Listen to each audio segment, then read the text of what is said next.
coming in hot. Oh, I like that. 464. How you doing? Oh, I'm doing good. I need a little pep, a little pick me up from Did you? the Suze. I did not know that. Yeah, I don't know. Maybe I'm up in Cambria right now doing a little getaway. Like, I guess it's kind of like a staycation. Mm-hmm. Local, but not. And, the being out in nature's got me all, like, zen and just chill and, like, I don't know. Oh, no. You got to liven up over here, I Sarah. know. We have a job to do. Hello. I know. Well, good thing that there's a lot of craziness out there in the world to keep things interesting. Like this one that I read. Did you hear what happened? This, just happened and wasn't even on my list of things to talk about. But as I was scrolling through Twitter this morning, I was like, oh, God. It's not our favorite subject. I'm so mad already. It's our favorite subject adjacent. Okay, So. is this about urine? Yes, it is. How do you know? Do you know what I'm going to talk about? It's adjacent to poop. All right. It's right next to the waste. It's part of the waste facility, waste management facility. Poo-poo and pee-pee. Yes. Oh, my God. Also, a side note, do any humans that do not have either children or pets use the word poo-poo or pee-pee? No. And if they did, wouldn't you be like, what the fuck is wrong with you, dude? Why are you saying that? Why are you saying that? What are you, a child? Don't you think it's weird also that when you were in elementary school, presumably, you also learned the charming limerick, I can't wait for milk, lemonade, around the corner fudge is made? Why are we saying that? Susie, don't you dare, because I swear to God, I haven't been driving around a lot. I haven't been listening to music as much, and I can't listen to music in the house because Ren's on meetings and, blah, blah, blah. So, I suppose I could with headphones, but whatevs. I, for no joke, 2 days, had one of those hand clapping songs. Miss Susie and the boyfriend. Yeah. The steamboat had a bell. Miss Susie went to heaven. Mm-hmm. The steamboat went to hello operator. Yes, right? And as I was singing it, I'm like, these lyrics are awful. This is horrible. No, how can you be in a good mood with this, the boys are in the bathroom. It's abusive. I'm like, oh my God. This is absolutely, reinforcing all the things we hate. Basically, do you think the playground is terrible. Is it just the case that kids are always going to enjoy taboo things like that? Yeah. And there's nothing we can do to stop it? Or are we leading them down the wrong paths here? Oh, gosh. Somebody's teaching them that song. It was definitely the same dick who's teaching kids bunny ears and the happy birthday. What's that thing they all the cha-cha-cha? God, Shit, I hate the cha-cha-cha. Oh, and I don't like him anymore, and I don't like that. And I'm not I don't even know if, well, maybe I am. I would say I'm a fan of See You Later, Alligator, and In a While, Crocodile. That's where I draw the line. Acceptable. But God. Isn't it funny that we have strong feelings about that? Yes. But honestly, any kind of prepackaged comedy, I'm probably not going to enjoy. Because it's not funny. You're right. It's, you know what? I never thought about that. It's prepackaged comedy. And when you're a child, that's all you got. That's all you got. That's all. I remember that the age that Lincoln went through of the learning the elements of a joke that now he at least has mastered. He's good. That's true. He's got There's always a period of time when kids get into knock-knock jokes, but they don't understand the mechanics of them. Yes, this is it. This is correct. That's a tough 2 years. Yes.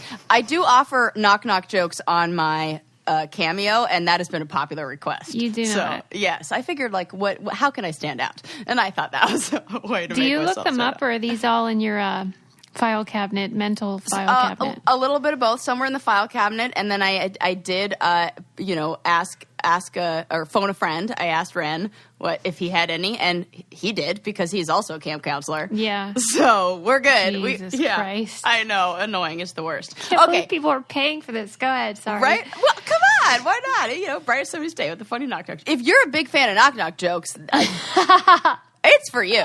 So it's not for everybody. Okay, what else is not for, well, pretty much anybody is this story that I'm going to tell you about the P. So this woman is flying on Delta, and she wakes up to what she described was a feeling of something warm on the side of her. Mm-hmm. And she opened her eyes to find another passenger peeing on her. What would you even do? Oh, my God. I mean, what I would make quite a scene. Would you even do? I would probably assault them. Right. Kind of, yes. And then I was like, oh, my God, what's it? So, first of all, I should say she's on a flight to, I don't know why, it does matter for the story. She's on a flight, I believe, to or home from Vegas.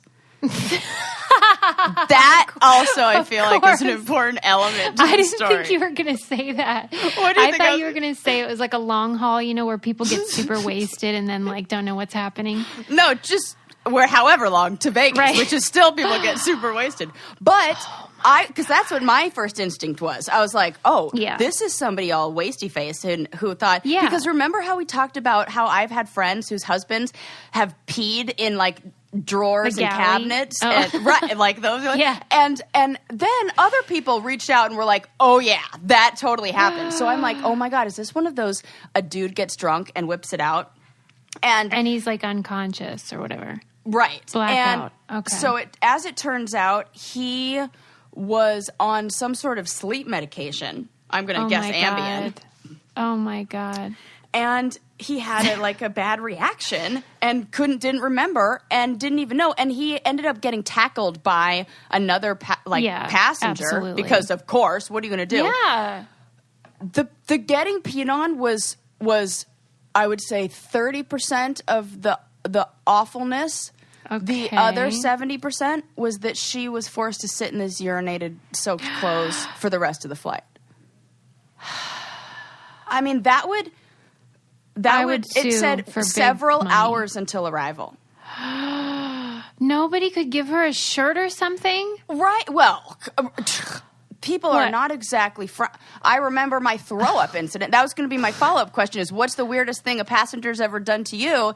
And then I was like, in my head, I was like, oh, I know the answer to mine. I've never had any kind of bizarro experience on a flight like that. And you've gone on a lot of long-haul trips and a lot of plane rides. You've never seen anything. What's the weirdest thing you've seen on a plane? Like somebody do. Have you had any weird moments? No. Oh, no, I'm due for one. Oh, no, Suze. That's what that means, Sarah. That does. That's like Qantas Airlines. Ghost of Christmas Future. Yeah.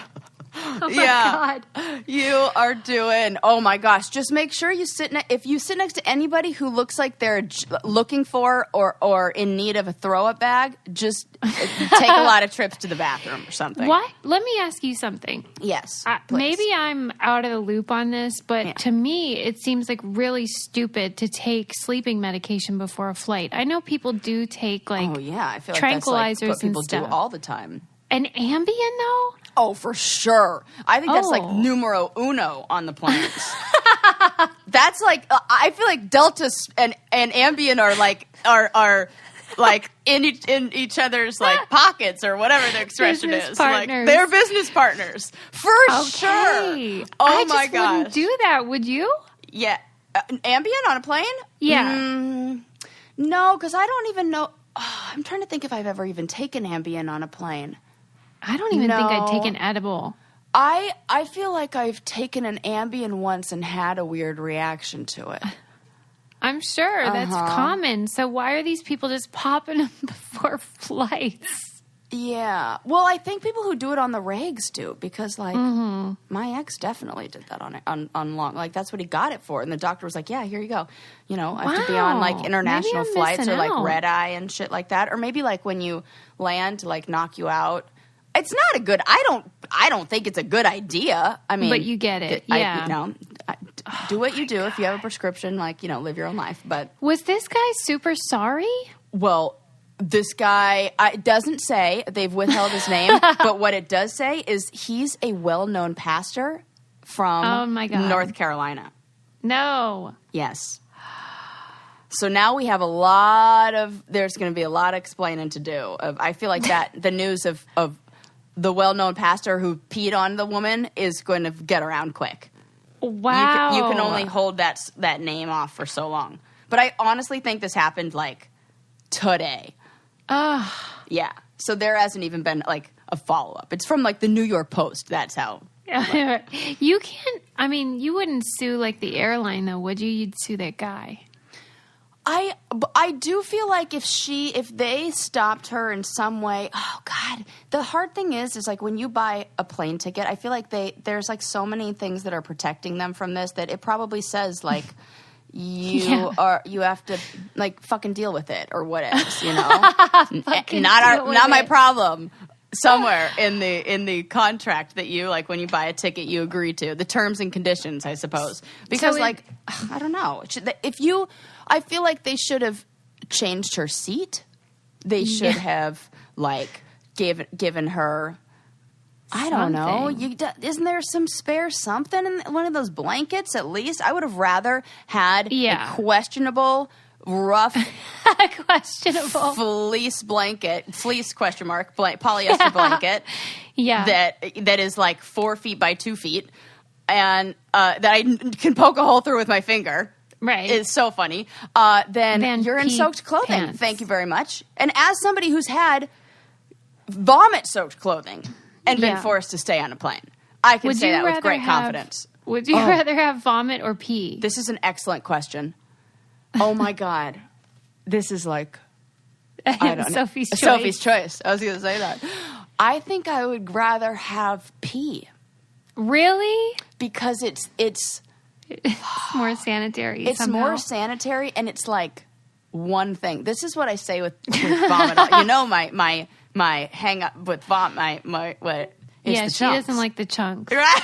460 something episodes, and man, would we be good at that newlywed game. She knows that my least favorite part about vomit are the chunks, but really, isn't that everyone's? No, for me, it's the smell. It's the smell. Yeah. Oh God. If they were chunks with no my odor. God, it's just gross talking. That might be one of my least favorite words. I think I'm going to go with that.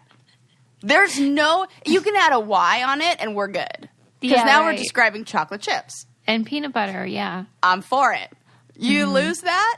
And add the S. Pluralize? No. I can't. Several chunks. That is actually foul. So, yeah, that is my poo-adjacent story. But I can't believe that you've never had a bad airplane experience. Me neither. Yeah. Did you see? Oh, my God. I guess I thought they weren't that common. That it was, this is unusual. I'm surprised. I don't understand why it's not more common.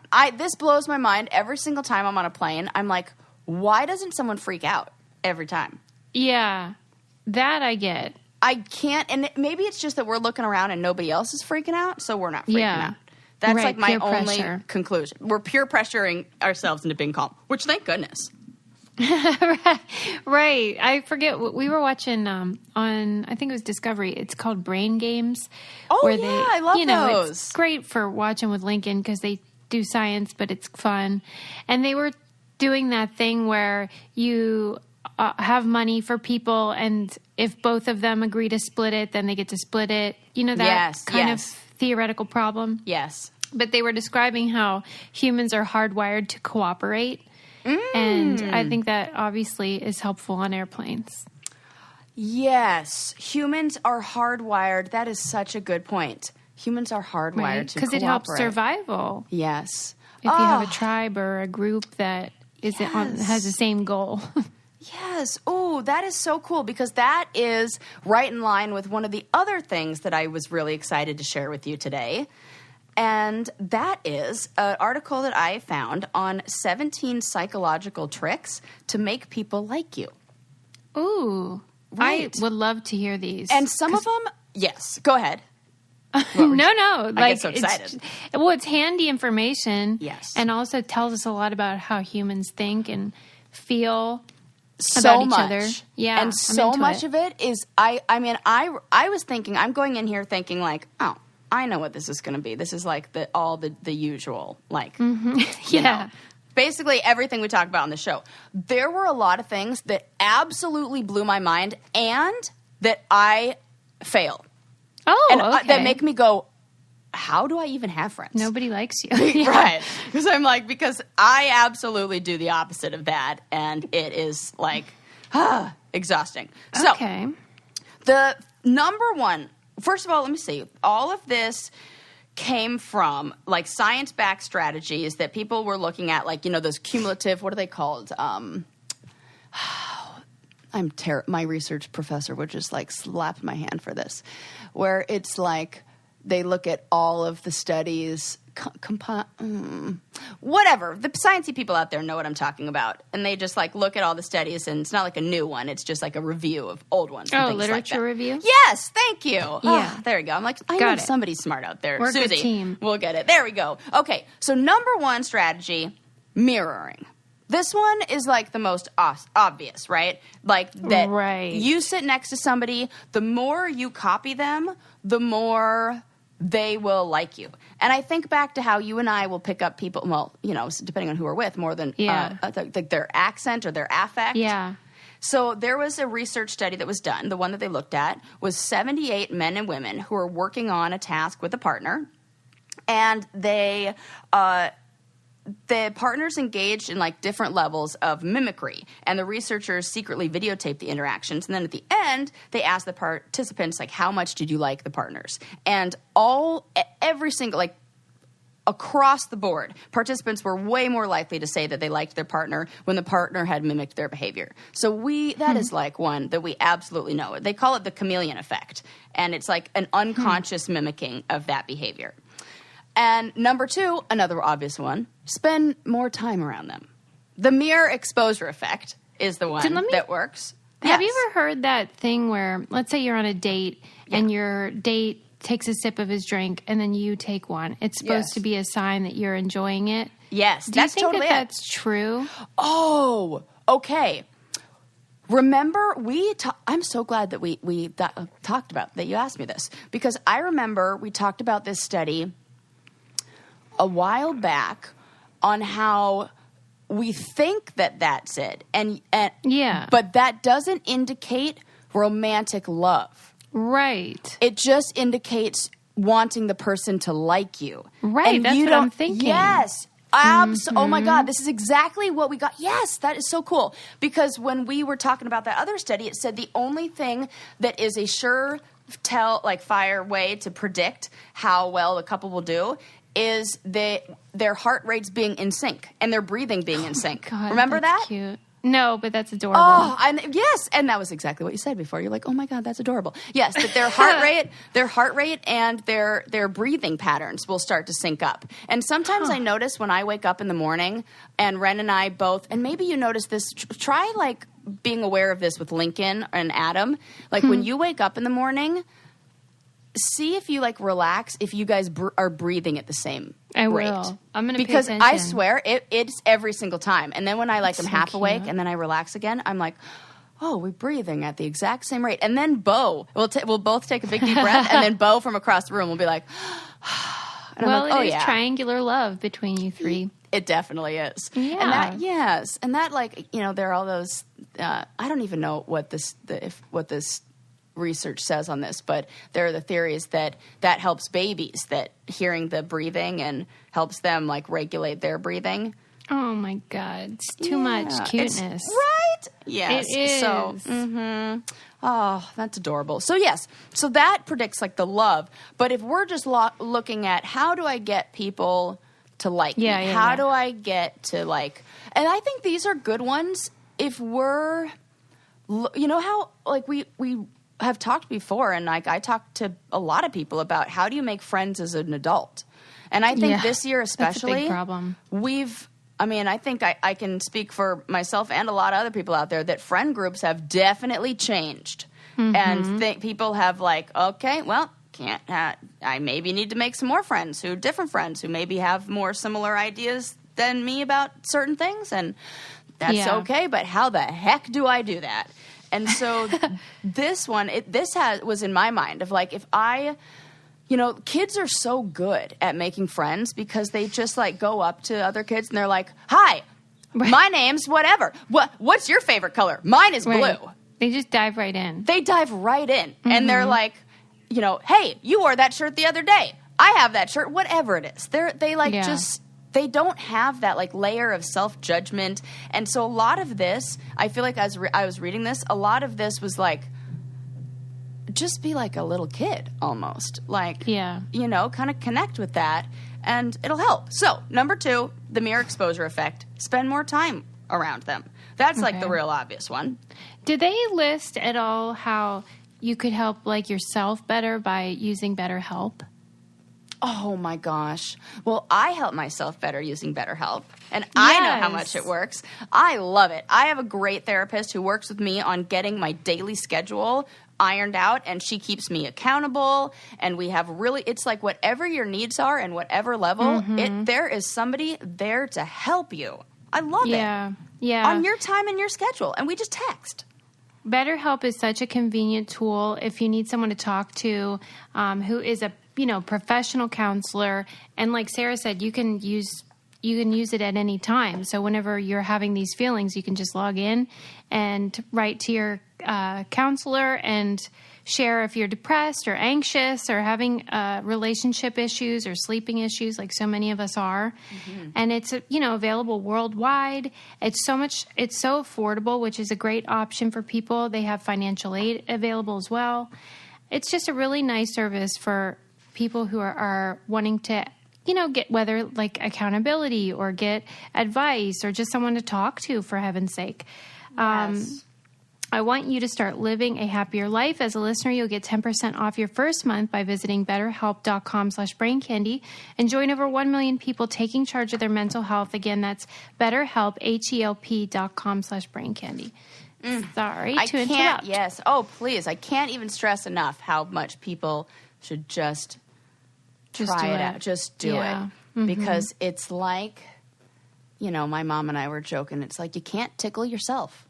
You can't do your own therapy. You can't be your own like doctor. You gotta have a little. And my aunt always says that. She says, "My mind is a dangerous neighborhood, and I don't like walking through it alone." My God.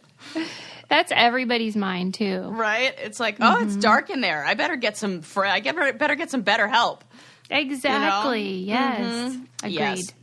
Yes. Okay. So, and I'm sure the therapist would agree with number 3 that complimenting other people is the way to make people like you, but not complimenting other people like the people that you're hanging out with. It's like, so you and I are hanging out and we're talking about, I don't know, a friend of ours. I'm like, oh yeah, she is so honest and she's so nice and whatever. There was a new study that's out that found that people will start associating traits with whoever's talking about those specific traits. So whatever you say about other people influences how people see you. So if you describe... terrible. Right? It's basically saying that if you're gossipy and you say... It says... If you describe someone else as genuine and kind, people will also associate you with those qualities. The reverse is also true. If you are constantly trashing people behind their backs, your friend will start to associate the negative qualities with you as well. We can't even help it, even if they're not true. So if that ain't ever an argument for why we shouldn't talk about people behind their back, you can't shit talk. I mean, people must think I'm the worst then because that's my go-to. I'm always like, he's the worst. But then you're also... But I'm going to tell you why. Oh, my God. I almost want to skip down to number 6. I have to. I'm going to skip down to number 6, and then we'll go back. She's skipping, everybody. I am. This is the one that I lose at. There's something called the gain-loss theory. And number 6, which sounds like counterintuitive... Don't be complimentary all the time. Okay. Yes. So there was a study that was done by the University of Minnesota where they showed how this would work in practice. So they took 80 female college students and they put them into pairs and they had them work on tasks. And while they were working on the tasks, they had them overhear conversations with the like the experimenters told the partners like what to say. So in one scenario, the comments were all positive. So they were working together, and this one of the partners was overhearing another partner talk about her, and all the comments were positive. In another scenario, all the comments were negative. And in a third scenario, the comments went from positive to negative. And then in a fourth scenario, the comments went from negative to positive. Right. So, as it turns out, the students liked their partners best when they went from positive to negative. Meaning that we want to feel like we've won people over, but if they start complimenting us too much, we don't believe it's sincere. Wow. It has the opposite effect. Huh. It Isn't just that seems this interesting? false flattery kind of thing. This is what I do. I am like, because I feel like one of my, I would say one of the things that's my best trait, and this is how it always works with traits. There's a good side, flip side to every coin. One of my favorite things about myself is that I'm a good cheerleader for other people. You are. And if anybody can see the good in people, like the good in somebody, oh my God, I can find it. And I love telling people about it. And if I feel like, oh my gosh, that's my favorite shirt. I love that shirt on you. I love your haircut. Your eyebrows look so good today. I want to tell people. But now I think that may have backfired because this is what I got on the challenge and in the Real World House where they said that I was fake. Right. That is a problem where it's dichotomous. They either think you're a bitch or phony. Right. That's specifically for a women problem. Right. Isn't that annoying? But I mean, anyone that's listened to any of my interviews knows that's one of the things I do is just shower them with praise. Yes. But I'm not doing it to just blow smoke. I genuinely want to celebrate their excellence and success, but maybe I need to pepper in like they do on Guys Grocery Games when they eat the food. A critique, yeah. Yeah, they'll be like, this dish is amazing, it's perfect, blah, blah, blah. The only thing I would ding you on is, it could use a note of acid or something like that. So maybe they're applying this logic that you're saying works so well. Or like the Great British Bake Off, my new favorite show, and Self-Care Technique 101. P.S. What the heck day do the new episodes come out? Friday. Oh, God. I'm like, I need the next week. Did you see Bread Week? Of course I saw Bread Week. What'd you think about the unicorn bagels? I love those. Oh, I love them too. Beautiful. They did an excellent job. And I was so bummed when what's-his-name went away. It's always sad. The cute guy who said he was more style than substance, and then Noel Rowan? said, yes, Rowan. Yeah. And then Noel goes, oh, more style than substance? That's on my CV. And I was like, oh, is that not the sweetest thing? Like, that show takes care of everybody. You are right. I can't even listen to the opening music without tearing up. I don't know what it does. It's emotional. I agree. It is emotional. And, I cry for when their bread doesn't rise. What is wrong with me? They didn't proof it long enough. Right? I'm like, you put too much water in the batter. It's too tough. I'm just a mess over I know. that. It's Pavlovian, the song, because you think, I'm about to be filled, my bucket is about to get filled up. So you get so excited and emotional. God. Yes. Well. I'm glad you've embraced it. I really have, full embrace. And then I found out that one of my favorite new follows on Instagram is this account called Very Gay Painters. And they're these two guys, gay guys in LA, who are painters. And they have a painting team that they go around and they do these amazing, really cool, funky, 70s vibe, murals and detail, painting where they'll almost paint a bed frame, and it looks so cool and so awesome, and their stories are so hilarious. And you have great tips for Insta follows. Oh my God, because I do ones that bring me joy. So my thing is I'm only following people that when I look at their page, I feel warm and happy and good about myself. Not oh, well, I'm not enough, or I should be doing something else. That's why I'm amazed that you follow so many challenge people, especially that you don't have them muted. Well, some of them I do. Some of them I've recently had to do that because I'm like, I can't. Too much, man. Yeah. But some of them I love, like Jenny. I love her. She is the best follow. And I love when she puts up her pictures of like her as a regular person. And I'm like, oh, that's what, I look like that sometimes. Hell yeah. Yeah. So that always makes me feel good. What was I going? Where was I going with this Very Gay Painter story? Well, Bake Off and how, the song makes us happy and fills our bucket. Yeah. All that stuff. All that good stuff. But I was just saying happy that gay painters. The judging on these shows often has that same algorithm or equation of like positive, and then a little negative, but everybody's happy. Yes, and maybe we need that to keep it kind of like balanced, and so we're not like, that's phony baloney. Yes. And, okay, that's good advice. Yeah, and that makes sense because number 4 on the list, another obvious one, be in a great mood. Emotional contagion is a total thing. That one I was like, okay, be in a great mood. Well, don't we all wish? Wouldn't that be nice? So, try. Right. I guess that's maybe try to focus on the positive and try to look at the happy things. And if you're going to be around a bunch of people that are new, thoughts that are, oh my gosh, will they like me? I'm so nervous, can lead to us looking like we're in a bad mood. But thoughts like, hey, I can't wait to see who I'm going to meet here, and I'm open to new experiences, and maybe I'm a little bit nervous, but that's okay, can maybe put you in a little bit better mood. Or just like listen to some Cardi B before you like hang out with people, because that always puts me in a good mood. Okay, that's good advice. Like, that wasn't on the list, but I threw that in. I was like, the 4B. Cardi B specifically? Yes, specifically. Yeah. Number 5, make friends with their friends. That one felt a little stalkery to me. Oh. Like, I don't like that advice. Yeah, I didn't. That was kind of weird to me too. But this was based on this advice, or this number on the list was based on this social network theory called triadic closure, which means that 2 people are likely to be closer when they have a common friend. 2 people. Yeah, I'm sure. Yeah, so they found that people were more likely to accept friend requests, and they just look at Facebook for this, which I felt like, okay, well, that's not. It would be weird if you met somebody brand new in real life and then they went out and like friended everyone in your social group, right? Yeah. Okay, I'm just making sure that I don't like that for me or them. Right.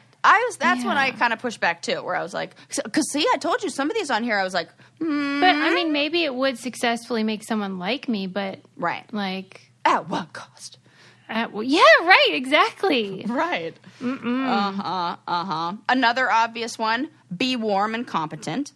That the stereotype content model, which is a theory that says people judge people based on their warmth and competence, always holds up. So if you portray yourself, this is another one. When I read what that meant of people who have warmth and competence, I was like, well, fuck, I failed at this one too. I should say I could be better.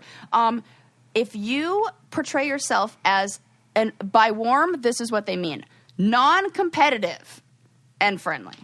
I don't do that. I know. That's very bad for me. What do they mean, though? Maybe they mean competitive with the other person in life. Yeah, maybe that's, like the one-upper. Because you just said, you cheerlead for other people, so that is... Oh, yeah.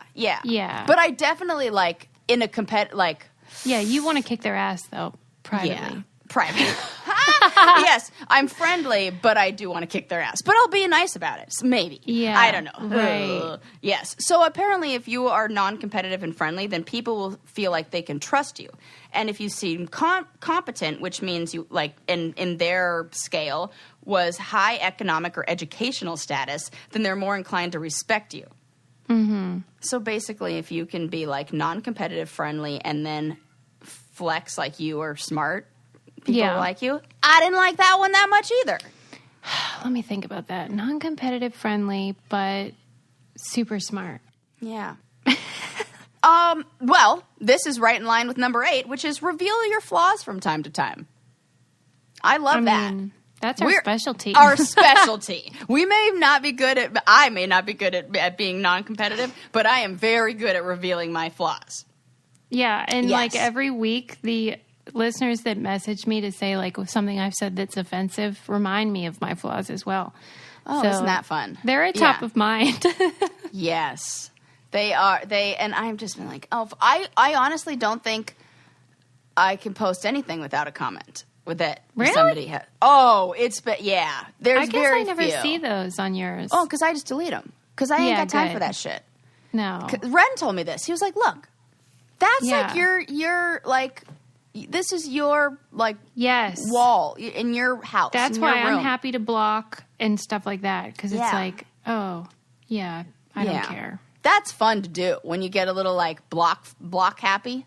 Yeah. You're like, ooh, block. Well, ooh, and they're all mute, deserving. Ooh, bye. Ooh, yep, out of here. Yes, it's real fun. And then I just love to save and share ones of people that I love because that makes me feel like I'm supporting them and you know, of those things like my very gay painters. And other one I love, Plant Queen. Oh my God. Plant Queen is the frickin' best. And that's Plant Queen with a K, Kween. You're welcome. You will absolutely love this.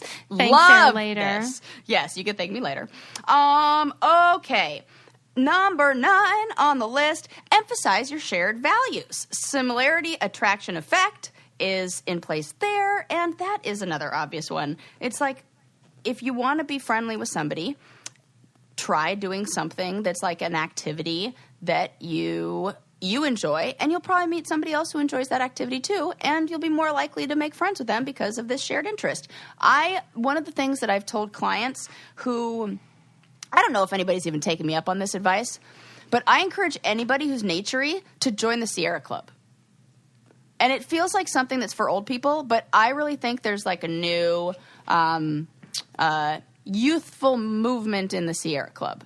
Okay. I don't know how they're responding to COVID, but do you know what the Sierra Club is? Yeah. Yeah. But why do you recommend joining it? What is it that you enjoy about it? Because it's such a great, I think sometimes people who it can be hard to find people to go on hikes with or those kind of things to do. Yeah. That like-minded it's a great people. place. Yeah, like-minded people and having shared like emphasizing shared values or like similar things that, you know, I guess shared values is a little different, like similar politics and that kind of stuff.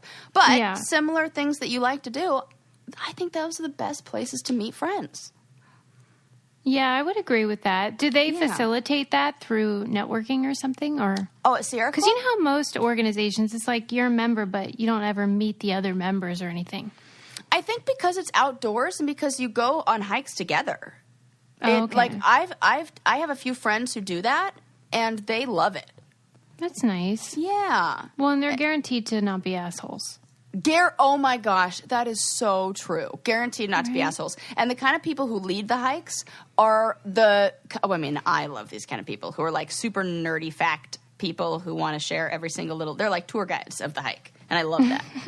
And they're always like naturalists. And that's it's the super cool. my least favorite part. Okay, so maybe your group of who you would hang out with would be a little bit different. You know why? Let's go full circle. Because tour guides are the number one peddler of prepackaged jokes. Oh my God, you are so correct. And as somebody who had a mother who was a tour guide, I know this to be a fact. They use the same material every time. Oh, yes. And sometimes they try to pretend like they just think of it right then, and I don't like that. We're on to you, tour guides. My mom was so good at that. In fact, like I think I could give her a tour through Florence now. I'm sure. And oh my gosh, I guess it doesn't bother you. Nah, not so much. Because I see that people love doing that. They come alive when they could like be in that role. Like, oh my gosh, like remember when I went to Zion and what the hell was his name? Bus driver. Oh, bus. He had a name that rhymed with bus or like driver. Damn. It was really good. But he was like the bus driver, shuttle driver. Yes, I remember. Yes. And that guy was full of facts, and I will never forget them to this day. Facts. I love it. I loved it so much. So I remember all of that. When I was in the Czech Republic for a challenge, we went on they put us on a bus that was like a tour through town. Everybody else hated it. I was like in the front row like, tell me more. And I know that the Czech people invented, what the hell are they called? contact lenses, and they also invented the word robot. I mean, yeah, you can. And that was like 10 years ago that I did that. And I remember those facts. Completely useless. I remember some from like my 8th grade trip to Toronto. Oh, that's a fun place to go. John Candy and Wayne Gretzky co-owned one of their sports teams. I remember that. I don't even like sports or really Wayne Gretzky. But how do you feel about John Candy? He R.I.P. I mean, who doesn't love John? Right. Aw. But so, yeah, it can be useful. I'm just not really into the group experiences. I should not join the Sierra Club, basically. Yeah, you shouldn't. I'm not... I thought I wasn't into number 10, but now after being quarantined, well, sort of quarantined, like just away from people for so long and living in LA, you freaking have to be. Number 10, casually touching them. Oh, yeah, I'm a big fan of that. Me too. Yeah. At first I was like, I don't like touching. But now after not being touched, like I miss hugs so much. Yeah. I didn't even think I liked hugs. But now I see somebody and I'm like, oh my God, I want to hug them. And when I see a dog, I'm like, I have to hug that dog. Yeah, well, you're just human. That's normal. Right. That is normal. Yeah, but I agree. And I am very touchy. I think that's part of why people think I'm flirtatious, besides from the actual flirting. But but I do like touching people. I almost missed that joke, and that was freaking hilarious. Besides from the actual flirting. Also, I was thinking about this the other day. How old were you when you got Biggest Flirt? I was 17. Oh, that's kind of gross. Oh, gross. I mean, it's not that bad, but like it's. I just don't like that they even had that as like a. Oh, interesting. A thing. I never thought about it that way. Yeah, and just because like I think I saw it. I saw somebody, like an old friend of mine, posted some throwback picture where like she had won, or one of her friends had won like Biggest Flirt in like junior high or high, something like that. And she was like, looking back, that was kind of an inappropriate one. And I never really thought about that. And then I was like, yeah, like the fact that there is Biggest Flirt would maybe make some people feel, because Biggest Flirt, we're not giving that to a guy. Yeah, well, we did have one for each, but... Oh, well, there you go. But I think it usually is, a wink and a nod, meaning that you're kind of slutty or whatever. Yes, it is, of course. I remember. Because the girl who won it from our school was nicknamed Pop Rocks, and I'll give you 2 guesses why she got that nickname, and you only need 1. I don't even know what that means, though. Oh, think of like why... Pop Rocks? Yeah, Pop Rocks, like the candy that makes that exploding noise in your mouth. Ah, gotcha. Say no more. Yeah, I didn't know that was a code, though, for it. Okay, that's good to know. Yeah, but she Pop was like... Rocks. But I really do think it should more be synonymous with just extroversion rather than well, we had sexual promiscuity. I think we had most outgoing in my high school. Oh, God, it's like a separate one. That's better. That's much better. Most outgoing. And I think I was in the running for that one, and I was really mad. I lost it to a girl named Tamara. Shout out to Tamara. We're friends online, and she's an amazing cartoonist. And she is also amazing. So. It doesn't, though, because she deserved that. And she probably followed all of the things on this list. And here I was, like, over-complimenting people and being, like, competitive. So. Oh, yeah, maybe that's why you didn't get the award, because that was your main problem. Okay. Yeah, who knows? Number 11, also, we're going to give this one the eye roll, but, of course, it makes sense. Smile.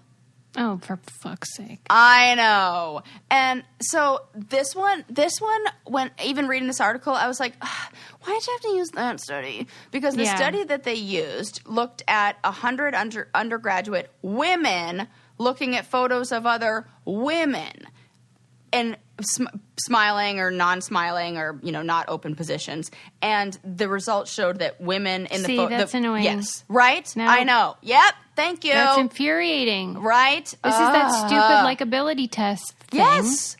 And it's women being judgy, and don't we hate that? Yes, we do. It's the worst. It is. I'm mad. I say that's not a way to make friends. I mean, smile at them, yes, but, Yeah, shitty friends. Fake ones.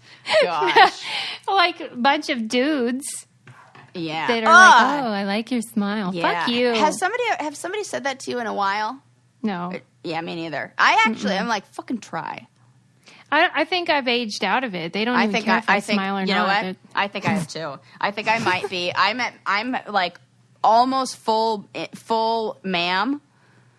Like in every scenario. Full ma'am. Like every scenario, I'm ma'am, not miss anymore. So yeah.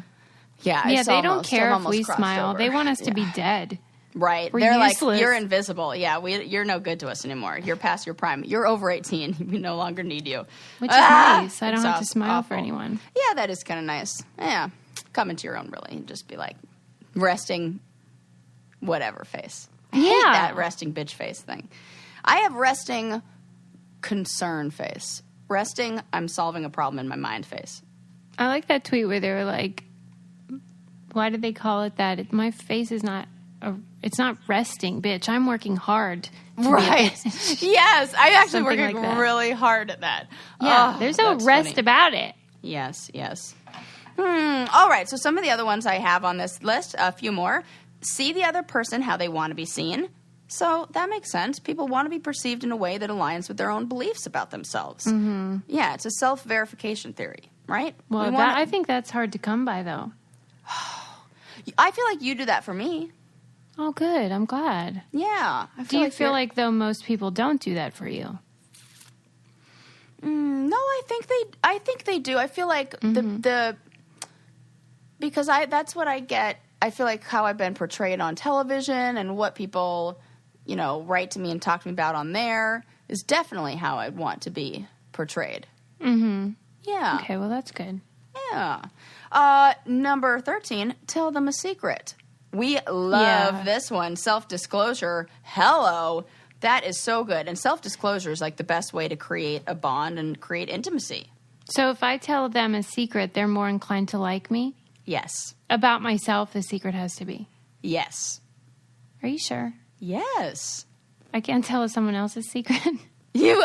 No, that would be, maybe that would fall into the gossiping category. Oh, that's funny. No, it says that when people engaged and they were more open with more personal questions. So rather than they would ask them. People must love us. Right. That's what I'm saying. Like, I think you are more, like, you get deeper. I mean, hello. I guess I don't think of them as secrets. I think that's it. Nothing's a secret when we freaking talk about it, and we have 400 and however many episodes of us talking about it. I have very few secrets at this point. Me too. Zero. Oh my God. And I tried, what'd I do? I tried to do something to Ren the other day where I like tricked him with tried to do like I forgot to get that at the store thing. I couldn't even, I was so bad at that. I can't even do one of those. Like, it's the thought that counts. I'm like, I didn't get it. And like with a big old smile. He's like, what's wrong? And I'm like, I did. I was trying to trick you. Oh my God, you're the worst. I'm the worst at that. So, okay. Last few things on this list. Expect good things from people. According to the Pygmalion effect, people treat others in ways that are consistent with their expectations of them. So if you expect people to be nice to you, people will be nicer to you. Yeah.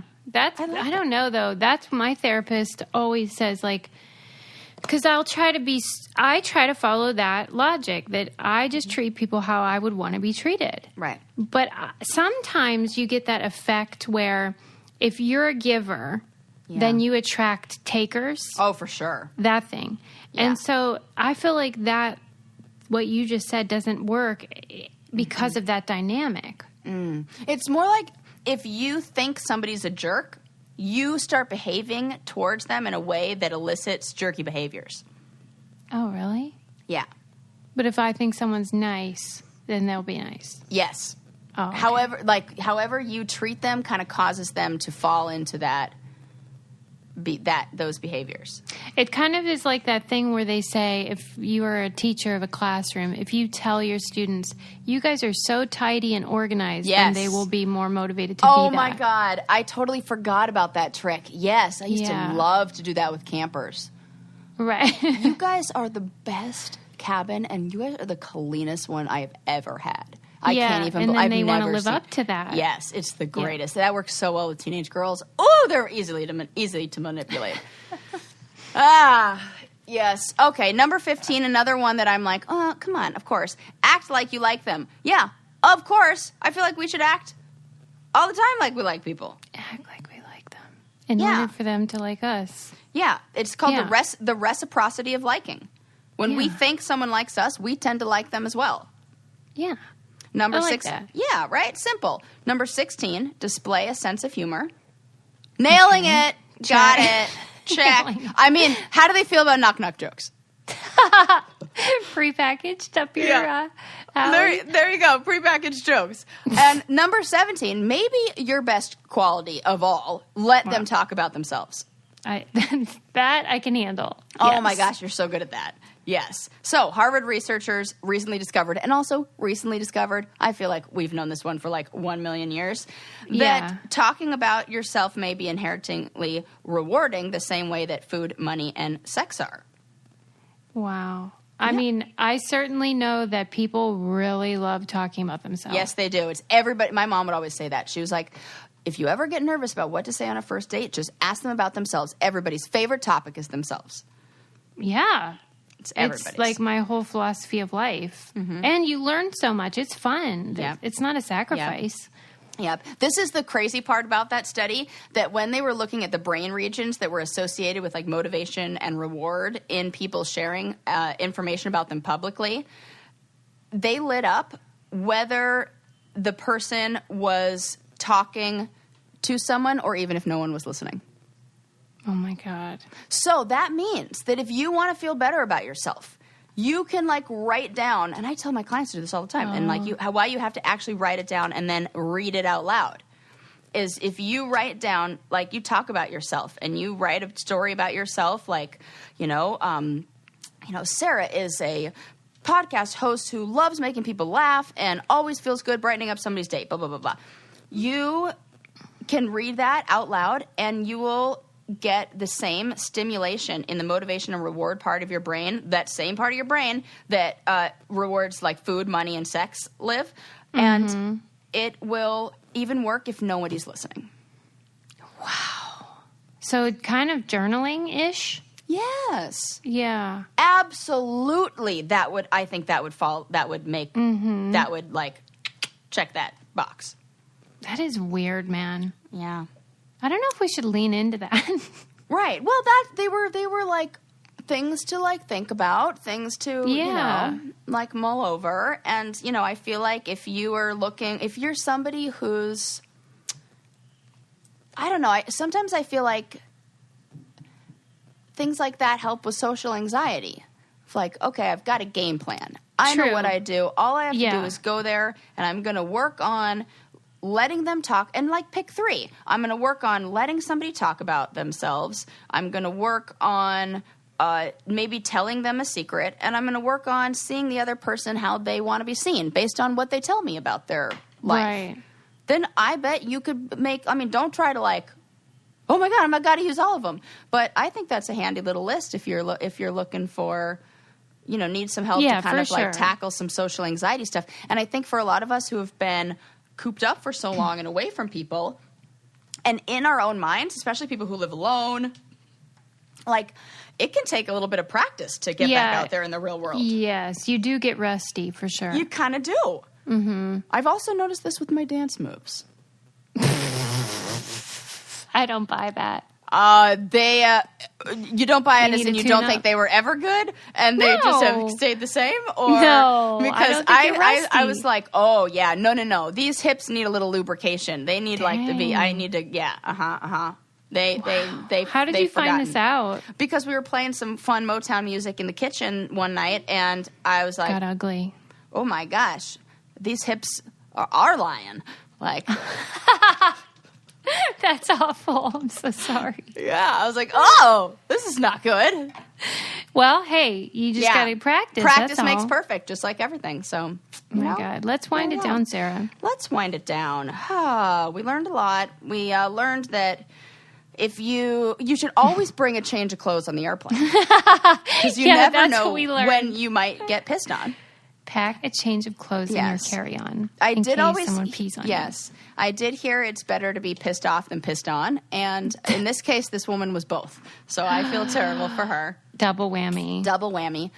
So, yes, that is that. And also, if you want to make friends, like, smile, Give them blowjobs and simulate pop rocks.